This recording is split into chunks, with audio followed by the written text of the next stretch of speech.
Okay, so we'll let people filter in. I think we can probably kick off and we'll start the initial introduction. And then obviously when we get to the point where we go through the rest of the slides, we should have everybody in. So first of all, good morning or good afternoon, depending on whereabouts in the world you're joining us from. Thank you very much. We really appreciate you spending the time to log on.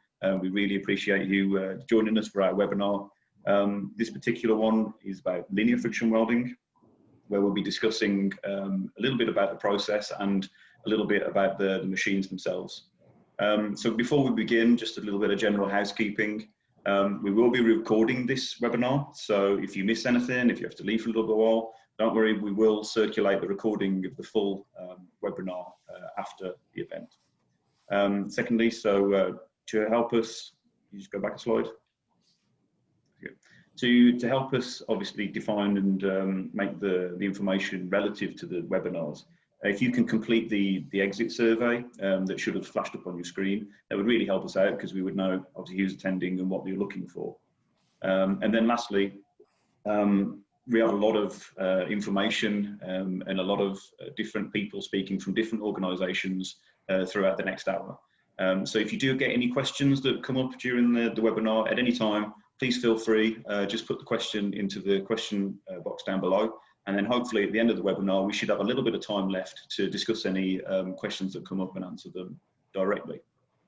Okay, so with that, we'll kick off and go through the agenda. So initially, we will introduce the organisations that will be attending, and then we'll lead on to the first presentation, which is from TWI, and they're going to discuss some of the mechanics, some of the processes, and some of the different friction processes and different materials that can be welded with those. And then that will lead into a presentation where I'll discuss the design of the linear friction welding machine at LIFT and some of the design philosophies that we used in order to generate that machine, that piece of equipment. And then Tim will then lead on with a colleague and customer, Hugh Roth, and discuss a case study where they've had the vision to adopt linear friction welding technology into a new application. And then the LIFT facility have been kind enough to give us a general tour of the machine and the surrounding equipment that they have at their facility. And then if all goes well and our timing is correct, then we should be able to then have a little bit of time left over at the end of the webinar to go through some questions. Okay. So first off, I'll introduce myself. I'm Simon Jones. I'm Director of Aerospace, so I look after the aerospace applications and processes for MTI, one of those obviously being linear friction welding. And joining us a little bit later for the question and answer section will be our President and CEO, Dan Adams, and my co-presenter, friend and colleague, Mr. Tim Jennings. Thank you, Simon. Yes, I'm a key account manager for MTI. Looking over a bit of aerospace, mining, marine, and a variety of applications. And also joining us is Hugh Roth, metallurgical engineer for Syncrude Canada. Hugh's main responsibility is the development of wear-resistant technologies for the oil sands network up in Alberta, Canada. Hugh, thank you for joining us today on this webinar. Thank you. It's a pleasure. Perfect. I'm excited to share, hopefully some of you saw on YouTube, but we have a technical partnership that we've developed over the last number of years. We have a great machine to show you this afternoon and highlight how linear friction welding has revolutionized the oil sands industry. But first, I'll turn it back over to Simon, and why don't you tell us a little bit about MTI? Thanks, Tim. Yep, MTI, we're headquartered over in South Bend. We have two facilities over in South Bend. So one, the one that you can see there in the photograph, is dedicated to the manufacture and engineering and design of linear friction and rotary friction welding equipment. We also have another facility just up the road, around 2 miles away, that's dedicated to the contract production of components, and we call that the manufacturing services division. There we have rotary, we have inertia, direct drive, and some friction stir welding equipment. I'm glad to say that we have been established for very nearly 100 years. So in about 4 years' time, we will be a century old. And we are currently in a 4th generation family-owned business, which is obviously quite a rarity in the US these days for companies of our size. So we're probably best well known for the manufacture of fairly large aerospace manufacturing equipment. You can see there that is our product range of inertia friction welders for aerospace. The machine that's closest to you there is the MTI 2000S. That's an inertia friction welder. And to give you some perspective of the sheer scale of these machines, we've been able to put representation of little guys standing next to one. So you can see this is kind of the size of a small house when it gets installed. So this machine is the largest in the world. It boasts about 5.5 million WK squares of inertia, which is a huge amount of energy. And that energy is obviously input into the system while it's under around 2,000 tons of compressive load.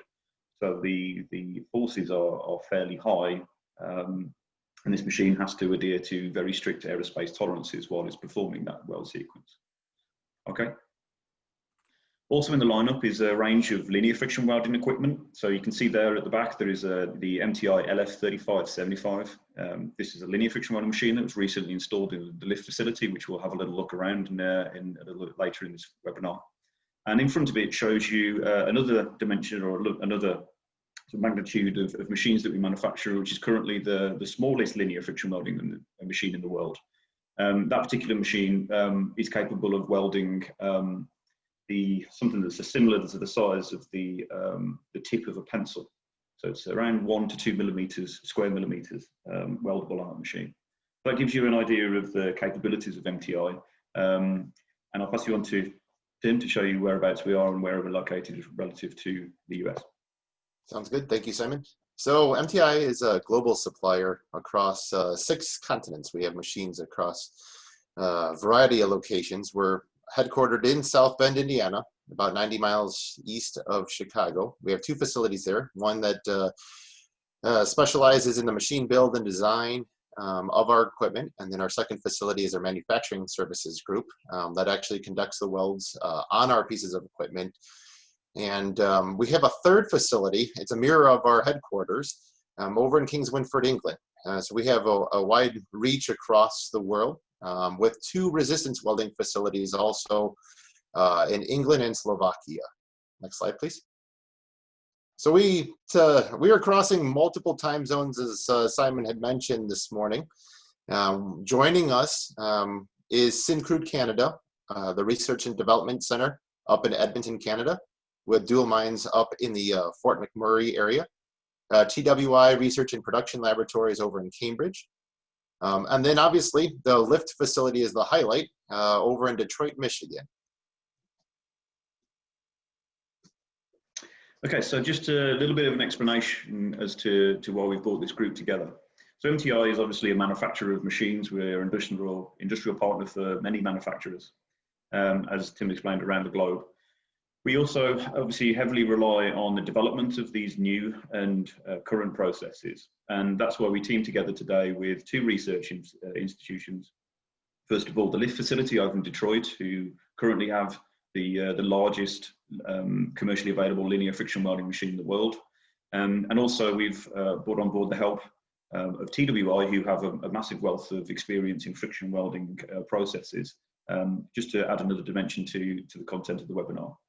In addition to that, obviously, as Tim alluded to, we also have a case study that we will discuss with a customer, Uroth, who will help us obviously draw parallels to the development that was performed and an industrial application. So if I pass it over to you, Adrian, you can take it away as an introduction to LIFT. Excellent, thank you. And thank you everyone for joining. I'm Hadrian Rory, I'm the Chief Technology Officer for LIFT. And I'm just gonna give you a very brief overview of LIFT, what we do, and how we work on some new and advanced technologies with some great member partners like MTI and TWI. So LIFT, really, we are one of 15 manufacturing institutes. It's a public and private partnership. The Department of Defense for the US is our main sponsor for a number of the activities that we're working on. And really, the goal for LIFT is to bring new emerging technologies together to help foster those technologies, and then also ultimately to train folks to be able to use a number of those technologies. So really one of the statements that we use to describe ourselves is where manufacturing technology and talent matter. Next slide, please. So again, in doing that, what we work on is not just, we work on, in essence, a full system. So we start off with materials research, but we also really look at processing. We look at how those components fit within systems. And then, as I said, we ultimately work on training the talent to use those technologies. And we have two groups within LIFT. One is the technology group that we refer to as Leading Innovations for Tomorrow.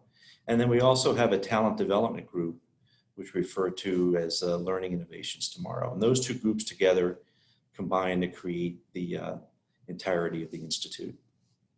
Next page. So one of the important things as we look at a manufacturing institute in the US and where we're trying to focus our efforts, really, for those of you familiar with manufacturing readiness level, technology readiness level, we tend to focus in the range of 4 through 7. So we're not inventing new technologies, but what we really want to try to do is foster their growth. So there's a term called the Valley of Death, where a lot of new ideas tend to die for a number of reasons. As an institute, we try to foster those really good ideas and try to bridge them from that MRL level of 4, really from the research side of things, into a much more mature technology MRL level of a 7. So really kind of get those ready for commercialization. Next. And so how do we do that? Well, there's a number of things that we do within the Institute. As I mentioned, we very much focused on talent development. We also convene, and that's very important because there are a number of member companies that have great technologies, but part of what we have to do is understand how those technologies can be used in different industries with different customers and what those needs are for those industries and customers. So we convene a number of people together to try to have those discussions and understanding. We really have a technology showcase here at LIFT. We are in Detroit. We have an approximately 100,000 square foot facility. There are a number of advanced manufacturing technologies that we have here on site that my colleague Joe Steele will show you in a virtual tour a little bit later. As part of the convening, we also try to connect. And again, what we're trying to do there is bring together people's needs, ideas, and again, try to foster the connection with either technology or with people to push those forward. And with that, when all those things come together, the goal is to really accelerate technology. Next page. So we have, I would say, 4 primary pillars that we work on, technology pillars that we work on. The first is computational engineering, specifically ICME. And the work that we do there is really trying to understand how the materials side of our equation can be utilized, right? So as we're developing new materials, we need to understand how those materials react, how they change through different processes, and that allows people to better understand how to use those in different use cases. Also, agile and smarter manufacturing. So you'll see a number of things out in our high bay that are geared towards advancing smart manufacturing. And this is how we tie in process and how we accelerate from MRL level 4 through 7. We are still, one of our long-standing pillars has been advanced alloy and process development. And then finally, multi-material joining. And this is really where the topic of the day falls within our own technology pillars. And I won't go through this in detail, but you can see underneath each of these pillars very specific areas that we are focused in on. Again, a number of these areas are based on the needs from our industrial members, but also a number of needs from the Department of Defense and the U.S. government. Next. So with that, thank you. Again, you'll see a lot more of the detail in the virtual tour coming up. And we have some contact information there on this slide. If anyone is interested in learning more about LIFT, please reach out to myself, Hadrian Rory, or Joe Steele, and we'll try to answer whatever questions you have. So with that, Steve, I think you're next. Yeah, thanks very much, Adrian. Hi, everybody. This is Steve Dodds. So good morning, good afternoon, from wherever you are in the world. I'm calling from the UK, as was shown on the map before. And thank you very much to LIFT and MTI for allowing us to speak today. The basic concept of this is that TWI are members of LIFT because as you'll hopefully see from what I'm going to present, there's a lot of synergy and there's a lot of extra market reach that we think we can assist the world of manufacturing with by working together.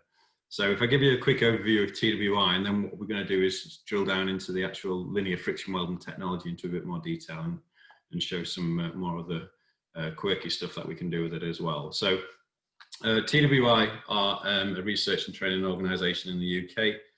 We've been around since the 40s. It was off the back of the war effort, trying to work out why the Liberty ships that were getting sailed across the Atlantic were splitting in two. So TWI, after being supported by the government in its early days, then went off on its own back. And the model that they decided to use was a membership-based organisation, which many RTOs now are looking into or have been set along that vein.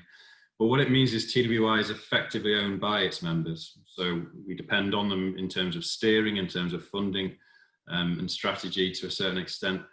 And that's quite an interesting model because it means we don't actually try and distribute profit to any shareholders. We pump everything that we get straight back into the system and straight back into reinvesting in the best people, the best machines, and furthering our abilities and understanding and pass those on onto the engineering society. The other great thing about that is it allows us to be absolutely impartial because we are fully technology focused without any sway of any commercial outcome. So when you talk to TWI, we will give you the very best engineering answer, and then you can come back to us giving us your KPIs or your whatever your flavor of reasoning is as to what you want your decision to be. We can assist on that level after, but initially, if you come to TWI, we'll always give you the very best technical answer. We'll be serving those questions from 5 locations in the UK. We have 5 research centres in the UK, and we also have 11 offices abroad, but you'll find that they're mostly training and certification, and they're generally sited around the large activity sites such as oil and gas, shipbuilding, etc., etc. 900 or 950 staff thereabouts in the company, half of which are people dedicated to their field of engineering. So we have very experienced, laboratory technicians with 50 years experience, but we also have specialists, PhDs, masters, chartered engineers in their specialist subject. So we like to think that if you can call TWI and ask for our opinion, we should have a very well-formed opinion, usually internally, but if we don't, we'll be able to reach out to any one of the 650 industrial members that we have to see if they'd be able to help. So there's a huge reach here. Those 650 members actually cover around about 4,500 sites. If you look at parent companies and children companies beneath there, child companies beneath there. So a massive reach really across the globe. Next slide, please, Ashley. Thank you. Okay, so it's come towards the end of the day here. We've got a bit of a sunset going on, but on the full sun, this is what TWI looks like. It's the main group of buildings in the centre with the lake and the old house to the bottom right. So that was the original building built in 1710 at the bottom right. And then, as I say, over the 1940s or so, the site started growing. TWI owns all of that site, but we rent out the left-hand side to pharmaceutical companies and such like. So the headquarters at TWI is where obviously the main business decisions are made, but also we have research and production labs, a training centre. We have a vast library and database that our members can come and visit and set up office there if they want to do some hardcore research. And then the site itself has a number of facilities to make it comfortable for everybody and our visitors. And as I say, this is just one of 5 sites in the UK, and they're all about this scale, but maybe slightly smaller around the other parts.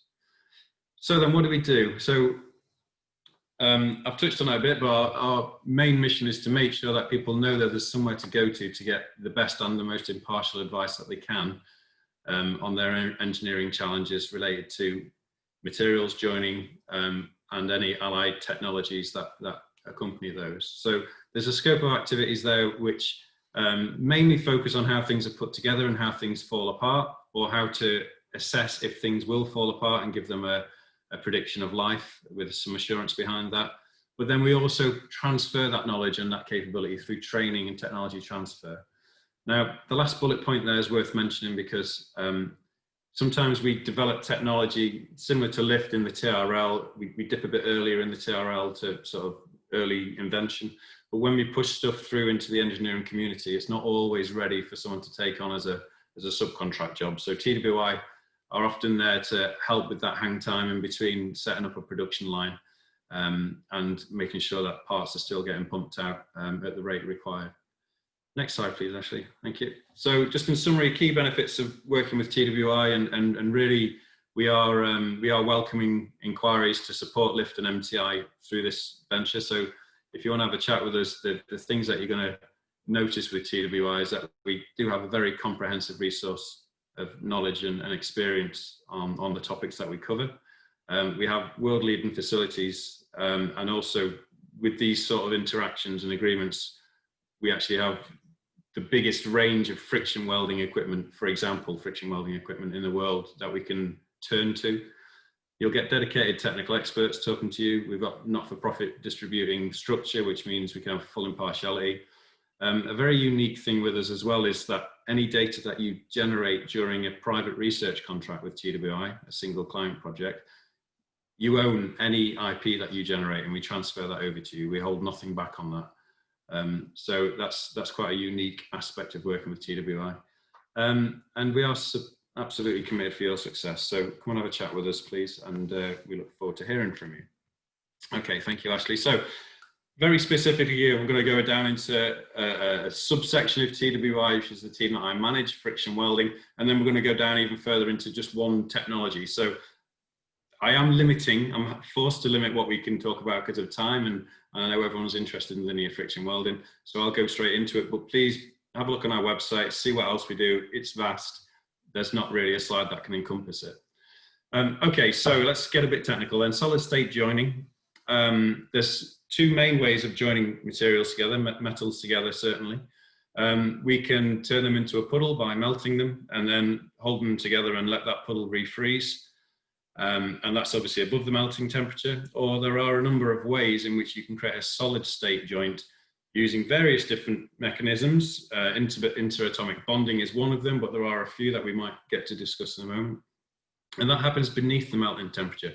Now, this is really important when you consider the amount of time, energy, and money and love put into designing alloy systems for metals, and then to allow them to melt, or to create them in a situation to melt and then chaotically refreeze and completely lose all of that structure is saddening as an engineer to see happen sometimes. So what we do with solid state welding is, because we don't get it past that melting point or to the melting point, we are creating a significantly less amount of damage to that microstructure, and therefore the microstructural properties, and therefore the mechanical properties. And that is really the main benefit of friction welding from a technical standpoint, but there are many more benefits that we'll touch on for production as well. So the linear friction welding process that we're going to focus on is as simple as you could possibly imagine. Imagine rubbing your hands together and feeling the heat. So what you're doing is you've got oscillatory motion and you've got force coming from one or either side. And if you were brave enough and you had the muscles and time to do it, I'm sure you could get your hands pretty hot to the point of blistering. Well, this is the same really. What we're doing is we're ramming 2 parts together under very accurate loads and very accurate position control. We're allowing the surfaces to scuff each other off a little bit to get a full face contact. Then what we do is allow that friction to create heat within that interface very, very rapidly. And then what we do is we allow that material to get to a plasticized point that gets forged and pressed out of the joint naturally by the squeezing force that we're adding.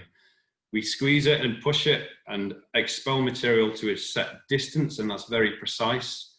And then we halt the motion of the oscillatory and apply usually an additional forging force just to allow for that to fully consolidate and press together. So not at any one point have we created any liquid. Because we don't create liquid, we don't obviously melt, we don't create any cracking because we don't go to such high temperatures that can normally create cracking situations on the cooling cycle. We certainly don't create any porosity because there's no gas bubbles created because there's no liquid and we're not getting that high. We also can manage the fumes very well. There are fumes, but they're not as detrimental as a fusion process. And at the end of it, what we've got there is a very high quality forged joint that possibly, well, it is actually the highest quality practical way of joining metal together, if you can do it. And we know that the joint's extremely clean. We've got virgin parent to virgin parent because all the oxides have been removed by that material getting expelled, all the impurities. So just to impart that it is the highest possible joint quality you can get in a manufacturing environment. And we'll see why it's used for certain applications, or that'll be proved by the certain applications in a moment. So from a process, just back a bit, Ashley, if we could please, from a process point of view, the take-home messages in terms of adopting the technology is it's mechanized, it's consistent, it's parameter-based, it's highly controlled, it's very well regulated. You can see drift, you can control drift of the machine. There's no special edge prep needed for standard applications or less critical applications. Very low defect rates, so it's very highly repeatable. Because we're putting in less heat, there's less distortion, there's less residual stress, and this isn't just a little bit less, this is significantly less. It's a nice technology to work around in the sense that it's environmentally friendly. We don't create loads of fumes, there's no arc-eye, there's no EMF. So it's a mechanical process, and it can vastly increase the production rates of increase the production efficiencies of your company. Ashley, if we could just tap on, thank you. Okay, so this is a real-time 1x2 square inch titanium alloy weld being made. And then what we do now is we're going to slow this down, which hopefully should help with the bandwidth jumping that I'm getting for you guys. But what we can see is initial contact, you've got some asperities clicking in there and mating with each other, creating hot spots. And over the next sort of 10, 15 swipes back and forth, and this is maybe 50 to 80 hertz. What we're doing here is we're allowing that heat layer to spread across the full joint interface. We can now start to see that material is getting pushed out both at the front and the sides and the back as well, if we could see it. We get steady state burn off, and then we hit our target burn off distance, and then we stop and look at the beautiful accuracy of that machine lining up with the original edge. Thank you, Ashley. Next slide, please. Okay, so with it being a mechanical process, it's actually very friendly for modeling. And TWI have invested in a number of PhDs working with Cranfield University and also with Boeing Aircraft Company.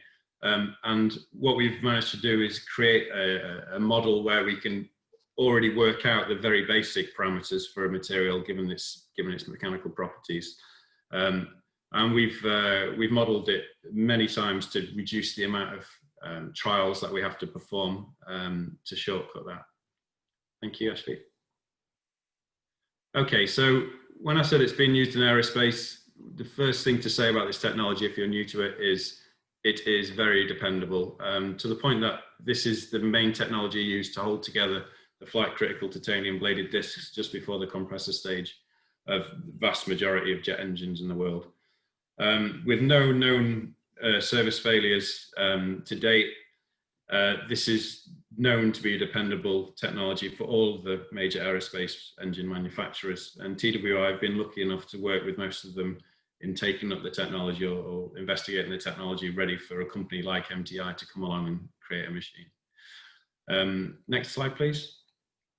Okay, very quickly just showing you the orientations, if you like. So there is obviously a consideration for how to design your parts to make it more suitable or or compatible with the welding technology or joining technology. But this is the same with all joining technologies. You know, the sooner you can work out how you're going to put it together, the sooner we can get these design criteria conveyed over to you and make an efficient part. But I just wanted to show how the blisks were made on a caudal or tangential motion, depending on the design or the space around those blades. And then beneath, we've got more conventional butt joints, T-joints, keystones. We can also put on non-regular shapes onto flat surfaces, for example. And there also is the possibility of putting onto curved surfaces if they're mated together. Next one, please, Ashley. Okay, so essentially what we're describing here, if we're looking at it agnostically, is we're talking about a process which is qualified for flight, and it's using materials that are qualified. And we're able to join parts together to make near net blanks very rapidly. So let's be sensible here. This can be considered an additive manufacturing technology in the sense of we are adding material on selectively where we want it. And if we do put it in that field of comparison, you can see it blows any other of the techniques out of the water as to how much you can add together as near net blanking over a space of time. So a very efficient technique for putting together near net blanks to reduce buy to fly and material wastage. Thank you, Ashley. And here's a nice example of that. Here's an aerospace. We call it the spirit of a stanchion because it's not an actual flying part, but it represents many aspects and details of a number of parts that we were given by an aerospace manufacturer. And this was the demonstrator that they asked us to make to prove that the technology was making sense for them. And we reduced the buy to fly on this one part from around about 11.5 or nearly 12 to 1 to 3.7 to 1. So a vast reduction there in raw material usage. And depending on where we put it in the production line, we found that the most efficient production position led to 50% reduction time in the production of these parts, with a 23% reduction in the costs overall throughout the line.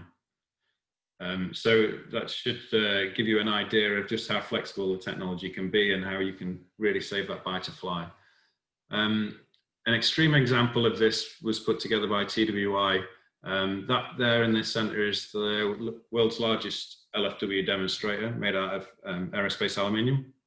And that's a wing rib. So imagine it at 90 degrees and your skins of that being obviously knocked down the wing, and the skins of the aeroplane being wrapped around that. Very expensive material to buy, lots and lots of material wasted to hog out those pockets and to reveal those feet. So what TWI did is we took a standard stock item plate, we water jet cut the excess region around the plate to then create the feet. We flipped the feet round. Well, we actually chose the grain direction we wanted for the feet to be, and then linear friction welded them onto the rib. So we've done this with 2000, 7000, and also that small little winglet that we've got there. That's a Constellium aluminium lithium grade airwear. So we know our way around how aluminiums, for example, react to this technology, and it's very positive. Next, please.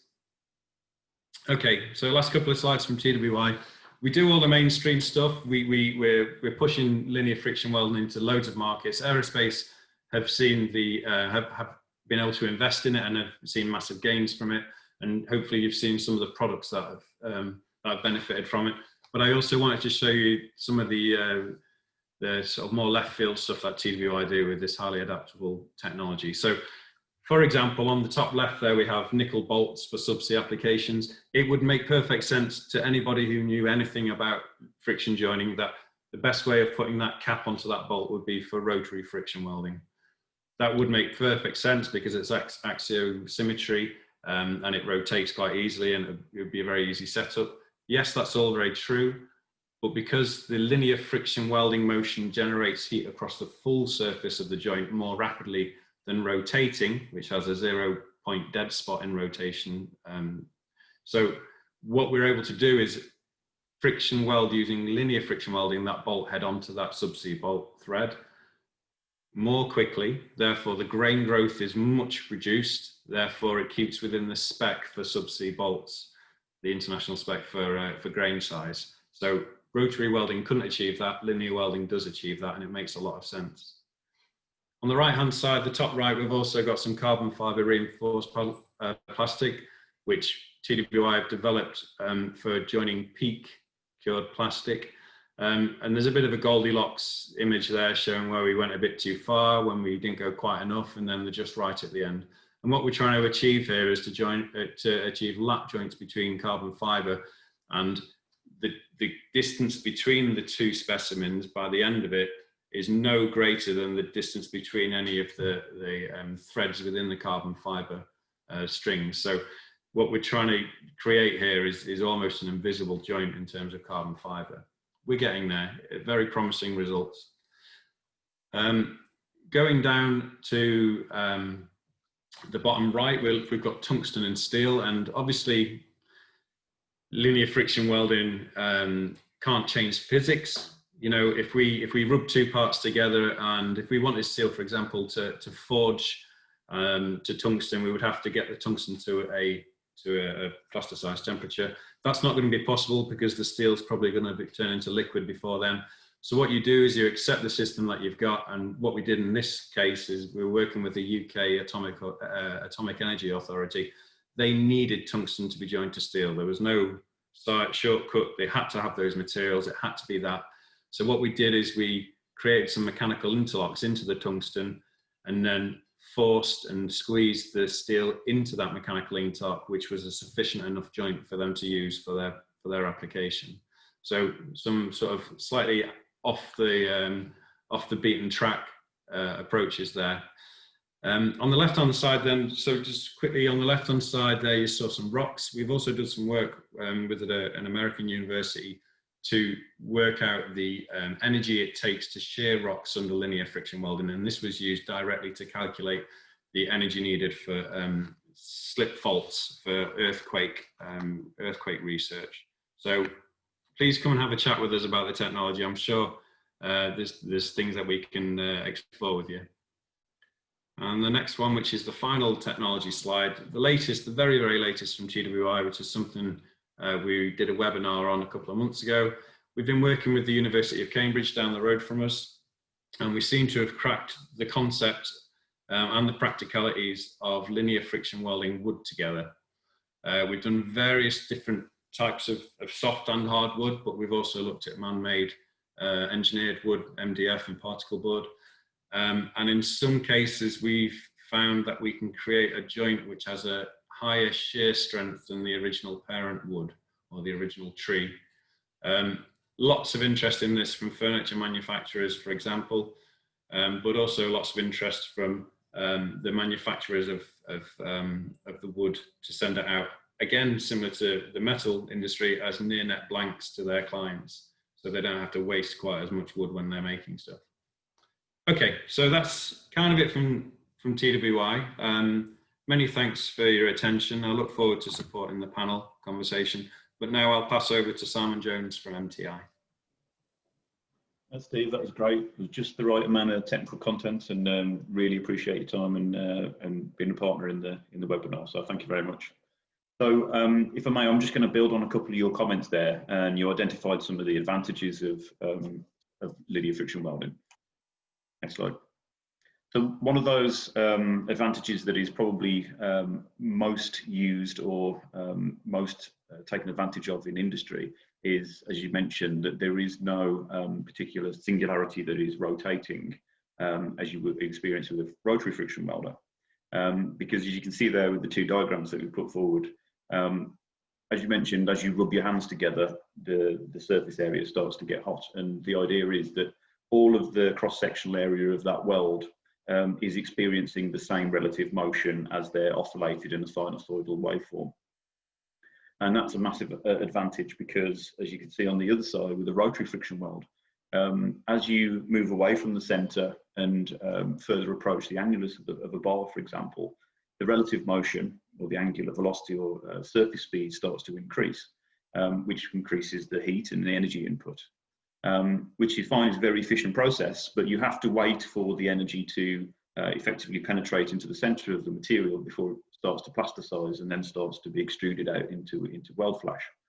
However, you don't experience that delay with linear friction welding. It is a very efficient process because we can, the energy intensity and the ability to impart energy into the weld over a very short space of time allows us to, first of all, remove less material during the process because it's so much more efficient. Generally, you would normally reduce the length of the two components in upset only by about 4 millimeters, whereas you might experience maybe 3 or 4 times that in a rotary application. In addition to that, the the orientation of the components are virtually perfect. So we actually aim to orientate, for example, the application that you mentioned previously, Steve. We orientate or return to 0 position the blades within the thickness of around 2 human hairs. So you can imagine that the ramifications of that are the machining that has to be done post-weld is drastically reduced. Okay, next slide. So as you've seen from Steve's videos, it's a very simple application, very simple process. What I'm trying to explain is that with the red arrows featured there, the in-plane load that is partaken by the oscillator is applied in both directions of the red arrows, and the axial thrust load is applied in the direction of the blue arrow. And those are the 2 forces that the machine has to apply during the weld sequence. Okay, next slide. So if we look at how those are applied, the machine will effectively have 2 subsystems, and they're identified in red and blue there on that slide. The red system is what we call the oscillator, which is effectively a hydraulic cylinder that acts in both directions, that is submerged in the machine frame. That cylinder is connected via a transmission tube to a slide, and the slide then has the tooling mounted on it, which will hold and clamp the component. That cylinder effectively moves the slide up and down in a sinusoidal waveform, and we can adjust the amplitude and frequency of that sinusoid both in sequence, or we can have a continuous amplitude and frequency throughout the weld cycle. The other subsystem within the machine is the axial forge load application, which is going to be applied by that forge cylinder that you see at the rear of the machine. That effectively pushes the tooling forward into the slide and compresses the 2 parts. And again, that is a 75-ton cylinder on the lift machine, which we'll have a look at in just a second. So if you move on to the next slide. So traditionally, a Blisk friction welder, for example, so MTI has 4 of the largest Blisk friction welding machines in operation across the globe. Typically, these machines are designed to do a specific job. So they are bespoke design machines. And as you can see there, the forge cylinder is located roughly around the centroid of the friction weld itself. So we try to apply the forge load directly into the center of the friction weld cross-sectional area. As I said, the location of that cylinder is perfect for Blisk welding machines and Blisk welding applications. However, because the design philosophy of the lift machine was very different, we wanted to make this as an open aspect machine as possible with open architecture. So we took the decision to, as I said, change the design philosophy and actually submerge the axial forge load cylinder to be within the structure of the machine itself. So we had a nice open platform to allow us to put on different tooling systems to allow us to weld potentially infinite long sections, or to weld things that move across the machine rather than being restricted by what was normally around about a 1 meter cubic welding zone in a Blisk machine. We've been able to successfully expand that 1 meter welding zone to produce the largest operational weld envelope in the world. That's illustrated there by the red box around the machine. That actually has increased it from 1 cubic meter to around 54 or 53.5 cubic meters. So if you can imagine, if you have an application or you have a component in mind that you think that you could fit within that cubic volume, then by all means, get in contact with us and we'll have a look to see whether linear friction welding could potentially offer you some time or cost savings or performance savings or performance improvements. Now, you can see that illustrated in this video, and I'll pass it on to Tim now. He's going to take you through the view of that machine. Yep, thank you, Simon. So the LF35 certified machine was designed with modularity in mind, to incorporate a plethora of applications.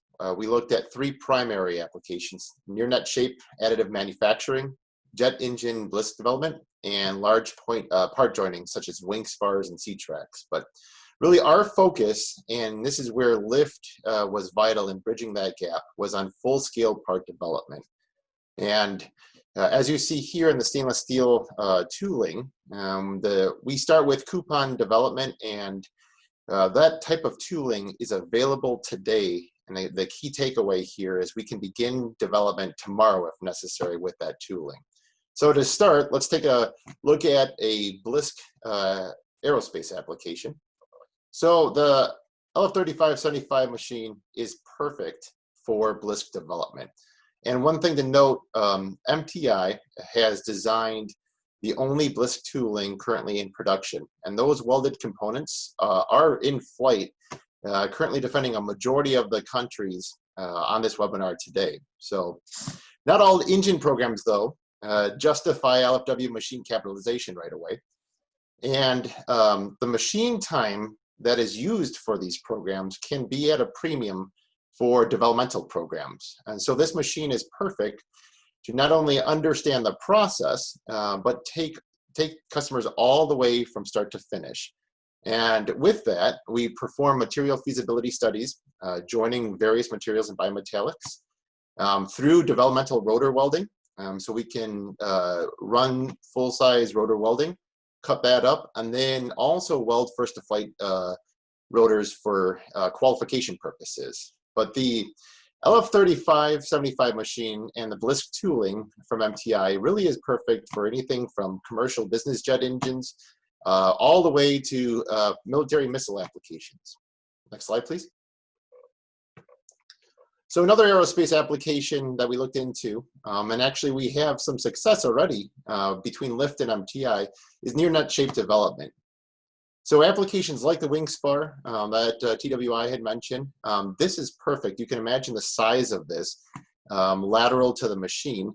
Now we can weld support structures, gussets have you, on these wing spars along the length of that and traverse that and indicate that laterally. We can also do that longitudinally to the machine as well.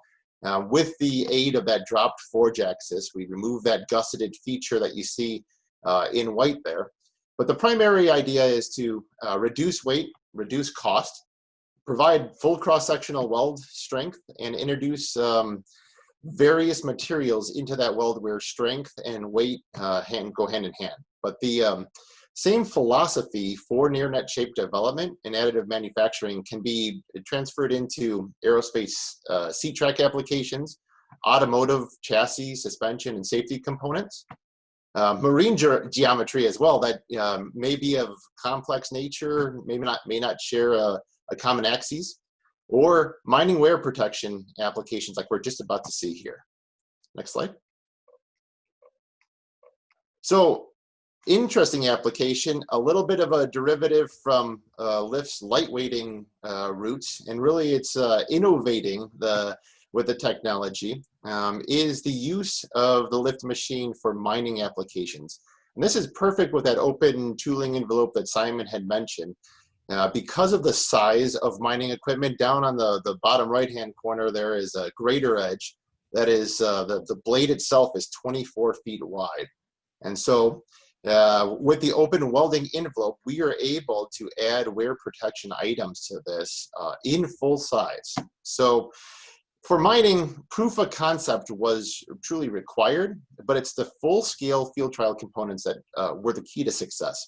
And today we'll dive into a success story where Syncrude and MTI navigated not only the tungsten carbide tiles and the welding of that into steel grater blade edges and the close proximity of those tiles, and see what the advantages are that was resulted from not only the weld development, but the full-scale welding as well. So with that, and without giving too much away on the application, I'd like to welcome Hugh Roth from Syncrude Canada Limited to our discussion. Welcome, Hugh. Thank you. It's a pleasure to be here, like I said before. Perfect, thank you. Hugh and I go back a long ways now and have a great working relationship. Really interesting application that started off with a Google search and a conversation and has really turned into a huge potential advancement for the oil sands industry. So Hugh, tell us a little bit about Syncrude, maybe your role in the organization and the challenges you face on a day-to-day basis. For sure. So Syncrude Canada is a mining company based in northern Alberta.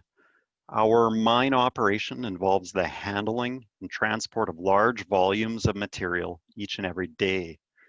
Consequence of all this material handling is considerable wear damage and associated costs of it. So the Syncrude organization, we're in the order of 50 years old, and we have a history of implementing improved wear-resisting materials to enable our operation. So we are aware of wear-resisting materials that have improved properties, but the weakness of those materials is that we haven't been able to attach them reliably to components and have them survive our service conditions. So friction welding was identified as a means of addressing those failure modes, but the production of field trial components to prove out the theory was challenged by a lack of service providers with appropriately capable welding machines. The existence of the lift facility and the LFW 3575, if I'm getting the Perfect. jargon right, Yep. has filled that gap and enabled the production of field trial friction welded components. So we're looking forward to monitoring the ongoing performance of those components and seeing how they do. Perfect. Well, next slide. Thank you. So we obviously have kind of highlighted what triggered the initial Google search. But back in 2017, we conducted a biometallic feasibility study, material feasibility study, that is, for Syncrude. But what were your conclusions from the background research? Yeah, so at the time, we were looking at incorporating a lot of wear-resisting parts that had brazed tungsten carbide for wear protection. And the structural welds we were using were adding a bit too much heat to those brazes, and the brazes were being compromised and we weren't getting the performance we wanted out of it. And so I was looking for a low heat input weld process to join two metallic materials together. Great.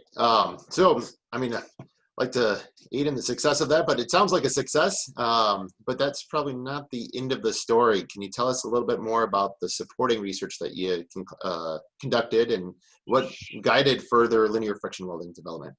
For sure. Mm-hmm. Probably is it the...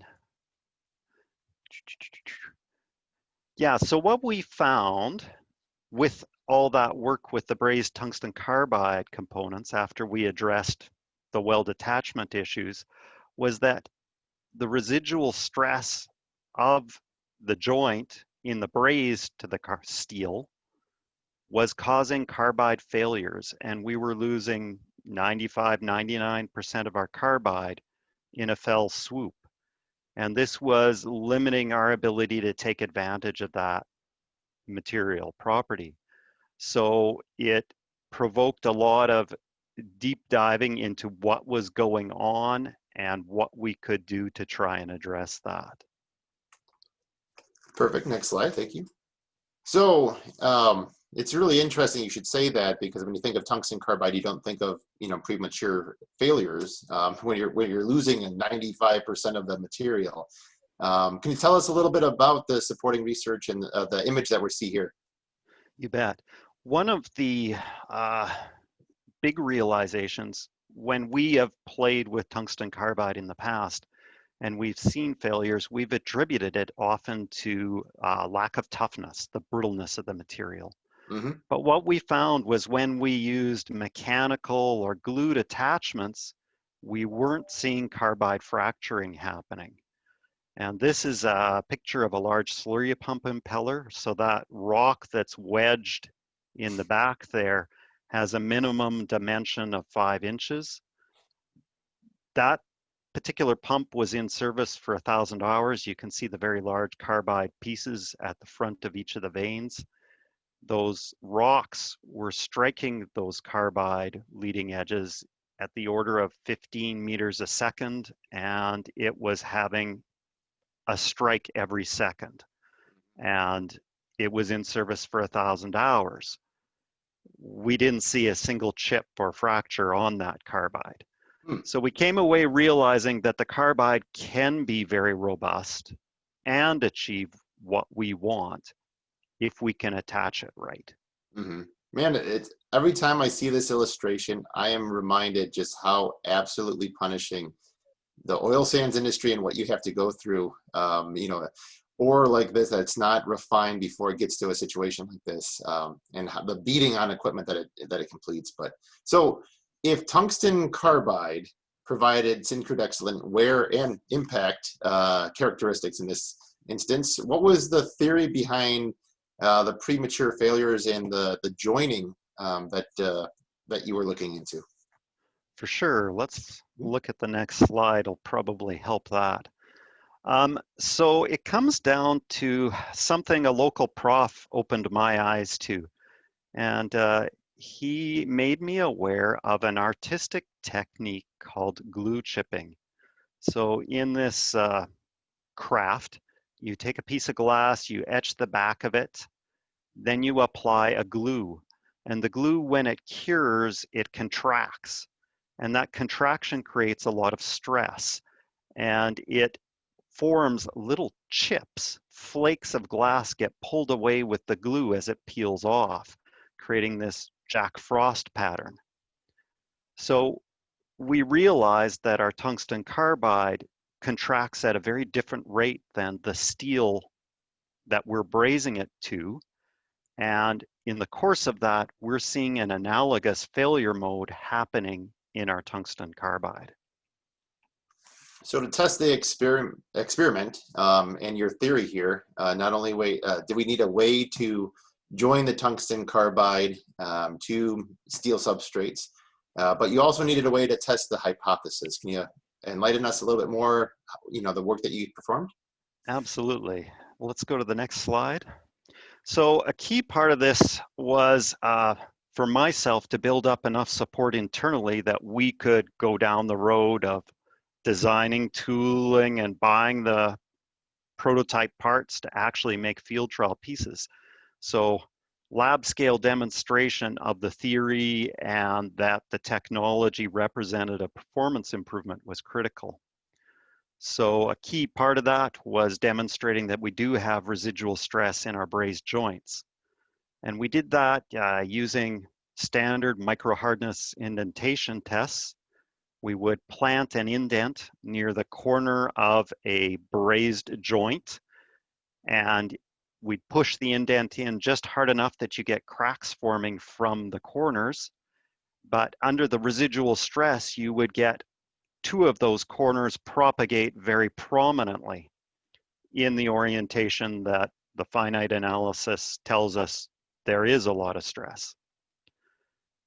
Then we took a glued joint and repeated the same exercise, same carbide grade, all the other things, and we get 4 equiaxed cracks that haven't propagated. Mm-hmm. So that, I have a lab technique to show, identify a low stress joining technology or not. Mm-hmm. We then were able to take prototype small scale pilot samples that we got made up at MTI and replicated this test on it, and were able to show that they fell into the stress-free category rather than the residual stressed. This is perfect. You know, you kind of alluded a little bit to process, and we were walking through it in a methodical manner. We looked at the premature failures. There was a theory and background research that was conducted in a material feasibility study or a phase 1 type of environment. That theory then on residual stress was proven not only in the laboratory, but then we repeated that in linear friction weld development. And then the idea here is results led to a substantial reduction in stress or a stress-free bond. What does that mean to the oil sands industry? Yeah, so when I had, let's go to the next slide actually. So when I had the results from that lab testing that we had what looked to be a more robust means of attaching these tungsten carbide, I sat down with a bunch of my colleagues and said, okay, if we've got this technology that we think we can hold this fantastic wear resisting material on now, what do you want to do it on? And we came up with a fairly substantial list of parts. You can see a few examples, and we've got a few others in text. And it really came down to prioritizing, because we had to pick a few to validate it and prove the technology before we kind of go willy-nilly everywhere. Mm-hmm. So we picked a couple with relatively simple geometry, easy to monitor, and relatively quick to get feedback in terms of confirm this technology works or not. Mm-hmm. So the joining work that was completed, it sounds like that a business case was generated. What were the two candidate parts that you focused upon? Yeah, you mentioned that the greater blade edge. Mm-hmm. We go through a set of edges every 2 weeks in our winter conditions at site. So they're very rapidly consumed. We'll know very quickly how Yep. effective the technology is, or whether it works or not, Yep. once those get running. And the other is one of our sizers, the tertiary sizer, which has a relatively small tooth, 4-inch by 2-inch approximately is its footprint. So I'm familiar with the greater edges, but I cannot, for the life of me, seem to make the correlation and the extraction of bitumen or any type of oil production. Could you enlighten the webinar and where this impact was made as far as Syncrude is concerned? Yeah, so graders are part of our operation. They're not direct production equipment. We're an open mine. We have a lot of shovels and trucks that transport from the shovel to our ore crushing facilities. Mm-hmm. But between those two are a lot of roads. And the roads need a lot of maintenance so that our trucks don't require as much maintenance. So we have a fleet of something like 16 very large graders that are running 24/7, keeping these roads in what in mining terms are considered pristine condition. Well, sounds like a success story in the making. We're in field trial development right now, and got to thank the folks at LIFT for making this possible as well. Why don't we jump into the video and talk a little bit about the application. So in this video is the actual cell in that beautiful LIFT facility, state-of-the-art facility. And we're going to take a look at the LFW process that was explained by TWI. The welding was conducted on the LF3575 machine that we see. Manual loading of the oscillator, the tile and the oscillator tooling. Manual loading of the greater blade edge, that's a Winter greater blade edge, in the forge tooling. And they were preparing the surfaces, and then we go through a series of checks and understanding the LFW process. And, and through our control system, we are initiating the weld. We're positioning that weld. We are completing that weld in approximately 3 seconds, 4 seconds or so. And we have a welded tungsten carbide tooth to the seal substrate that is the greater blade edge. The forge is retracted, and that greater edge is then indicated laterally on the machine in a manual sense. This could be automated as well, but as you see, that's the full-size product and the results. And really, I couldn't thank the group enough, but on behalf of MTI and TWI and LIFT, we're excited to create similar success stories with the participants of this webinar. And really, it just starts with a Google search and a couple of questions and a great relationship, technical partnership. So Hugh, thank you so much. With that, I'd like to turn it over to Joe Steele. And a reminder, if there's any questions, please feel free to answer them, ask them live, but turn it over to Joe Steele and LIFT for a virtual tour of the rest of the facilities. Thanks, John. That was great. Just as you said, I'm just going to remind everybody, if you do have any questions, you can just drop them in the question and answer section, and we'll hopefully we'll squeeze out a couple of minutes at the end, see if we can address any of those. All right. Perfect. Thank you. Thanks, guys. Thanks, Hugh, as well. That was great. Thank you, Hugh. So thank you. My name is Joe Steele. Hopefully you guys can see my screen, and this is the machine that we have been talking about. You've seen videos and you've seen and heard descriptions and success stories about its use. So this is it in our facility here in Detroit. You are welcome to take this virtual tour directly on our website at lift.technology.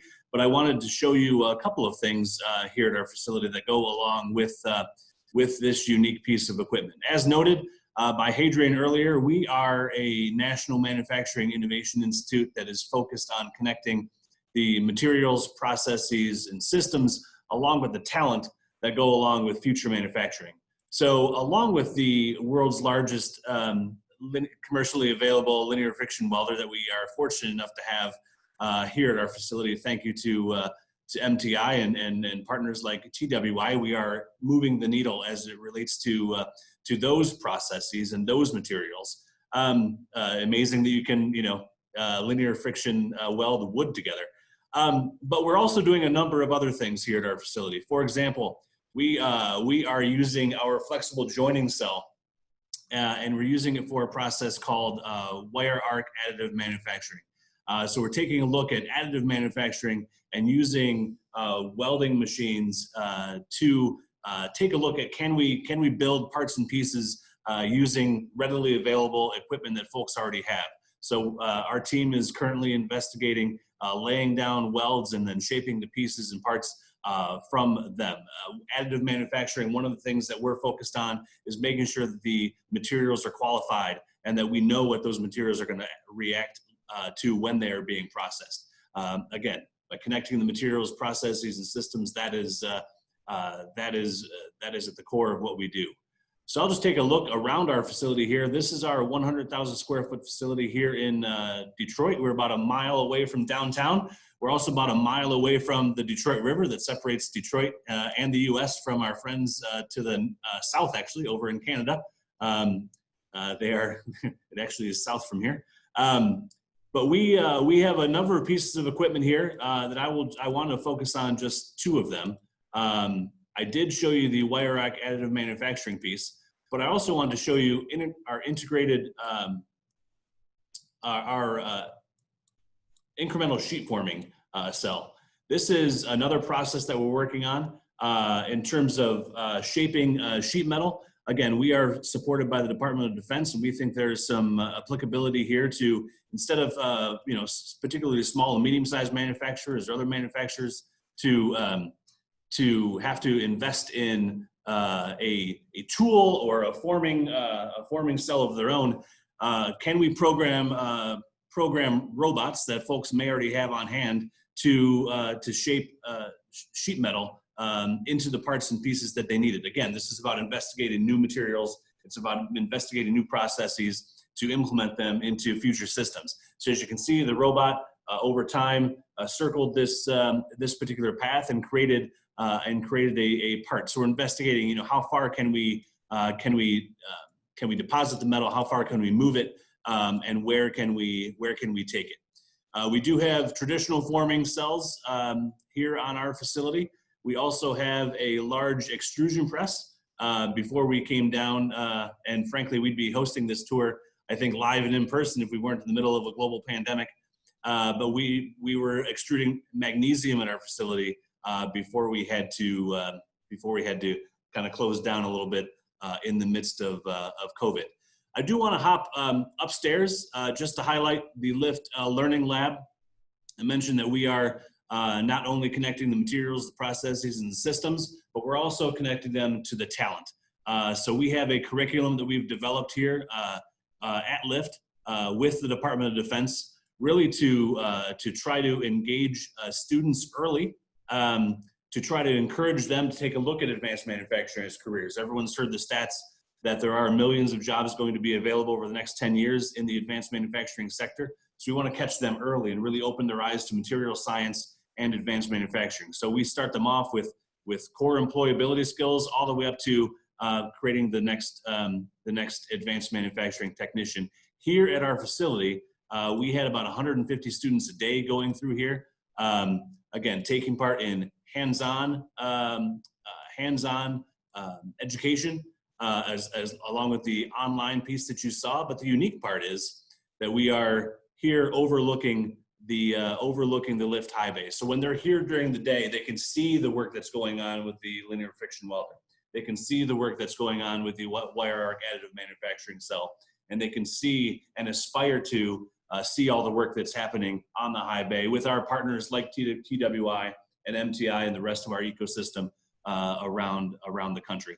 I know we're running short on time, so I do want to leave it there, but you can contact us or visit our website to take the tour on your own. So with that, I will hand it back. All right, thanks very much, Joe. That's a fantastic facility. I've been there many times myself. Very clean, very modern.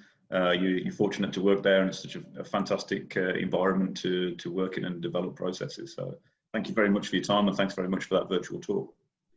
Okay, so I think we've overshot, but I like to think that that's because we were very dedicated to get as much information across as possible. So I think we'll take the answering the questions offline. I'd just like to thank all of the participants, all the speakers. I really appreciate everybody hanging on towards the end, and I hope the content was of interest to you. So if you do have any additional questions and you want to take those questions offline, feel free to reach out and contact any of us at MTI, at Lift, or at TWI, and hopefully we'll generate some questions later and we'll be in contact with you. So much appreciated. Thank you very much. We do appreciate you attending, and hopefully you'll join us for the next webinar. Thanks very much.